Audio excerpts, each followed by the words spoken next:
At ayun mga karancho, mga kamusta kayong lahat? Na-miss ko kayo. Bali, mapalad tayo ngayon at nagkaroon tayo ng time para maggawa na naman ng content. Ayun, kamusta kayong lahat? Bago ko umpisahan sana tong video natin guys, hinihiling ko na i-share nyo itong video natin at saka i-like and follow na lang sa makakakita. Ayun, simulan na natin. Nakikita nyo ba yung naka-flash sa screen? Opo, yung grupo ng tao na may hawak na malaking lagari na mas malaki pa sa tao. Kung hindi nyo na po itatanong mga karancho, kasama po ako dyan sa picture na yan. Ako po yung taga-picture. Kung hindi nyo po itatanong, ang inyong lingkod po ay dating photographer at iniwan na ang pagiging photographer. Kaya yun, naging vlogger-vloggeran na lang po tayo. At ayun, umpisahan na po natin guys. Ang tinutukoy ko po na itatopic natin ngayon ay yung napakalaking lagari na yan. Grabe, mas malaki pa sa tao. Opo, yan po ang tinatawag nila noong unang panahon na tandem o dual saw, wood saw. Kung makikita nyo yung tao guys, ang laki oh. Okay, wag na nating patagalin pa at itatakin na natin at ipapakita ko ang nag-e-exist na meron po tayo. I'm not saying na meron po at tayo lang ang meron na kung sino man ang nakapagtabi nito, cheers at nakapagtabi tayo nito. Ayun, nakikita nyo yung naka-flash dyan sa screen guys. Yes, ano po yan, real time po yan, nasa atin po yan. Kung mapapansin nyo po, inaangguluhan ko dahil yung pinakamalaki dyan, akala nyo lang po napakaliit nyan dahil malayo ako, pero pinipilit kong lumayo para magkasya sa screen natin. Opo, sinamahan ko na rin ng ibang uri ng lagari para makita ng hindi pa nakakakita at hindi na umabot dito. Pero syempre sa mga umabot dito, alam po nila ang istorya na itong mga to at nakakita na po sila ng actual nito. Hinihiling ko po sa mga followers natin na kung sino man po nakaka-relate dito, feel free na mag-comment naman po experience nyo kung paano kayo nilagari sa kamay ng mga lagaring ito, paano kayo dinisgrasya. Ayan o, makita nyo yung talim guys, so grabe ang lalaki. Oo, hindi katulad sa mga ngayon, mga lagari ngayon na ang pepino. Oo, sige, umpisahan po natin dito sa tinatawag nilang ewan ko, dito sa Ilocos lapit-lapit ang tawag nila dito, pero ewan ko lang po sa ibang lugar. Yung pinulot ko pong yan, yung head niya po, umiikot po yan guys. Yan po ang niya, isang hahawakan mo at itong isang hinahawakan ko na tinataas baba ko. So in that way guys, pag ginanyan mo siya, iikot siya.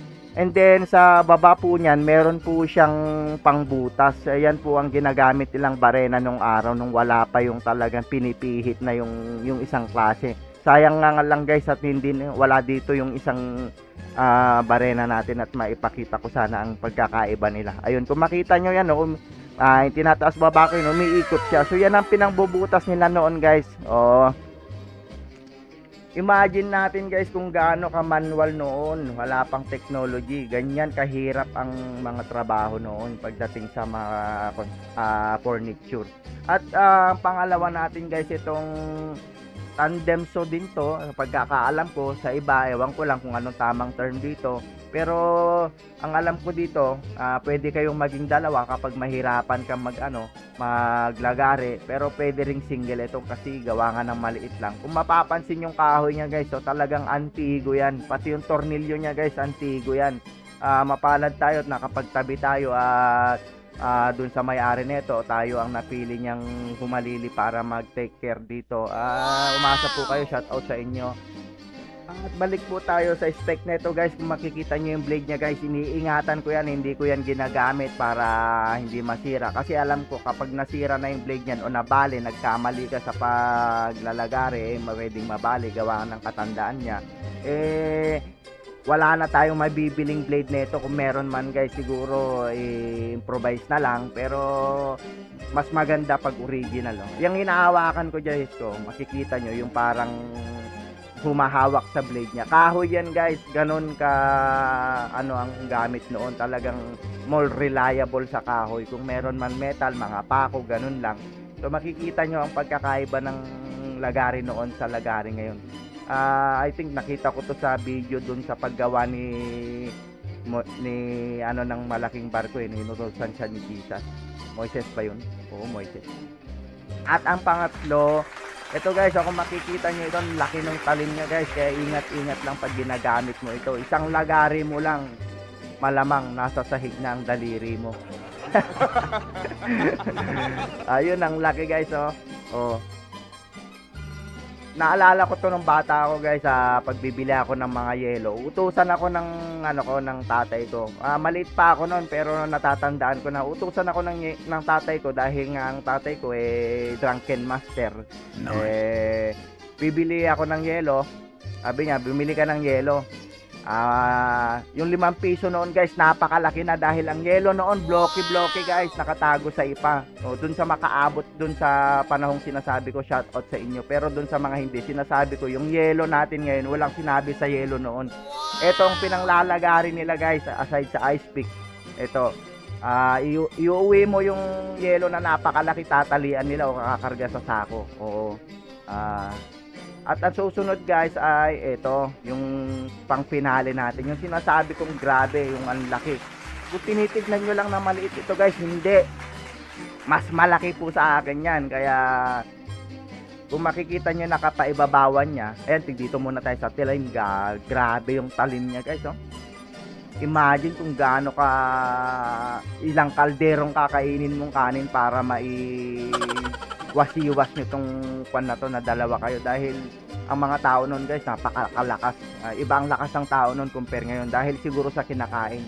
Kung mapansin nyo guys, yung pinagpaibabawan ko 47 inches yan. Imagine lumagpas pa siya. So kailangan ko pang umatras para magkasya sa screen natin. Ayun.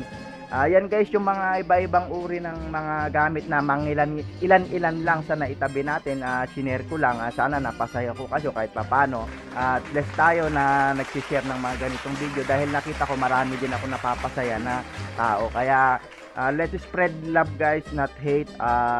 Sa mga pinupost ko guys, hindi ko intention kung ano man, kung may iniisip ka na iba na negative para sa pinupost natin. So ang masasabi ko lang dyan ay may malaki ka. May malaki kang problema sa pag-iisip. Yun guys, I'm happy to share these things guys sa inyo para dun sa mga nakaabot nito at saka sa hindi.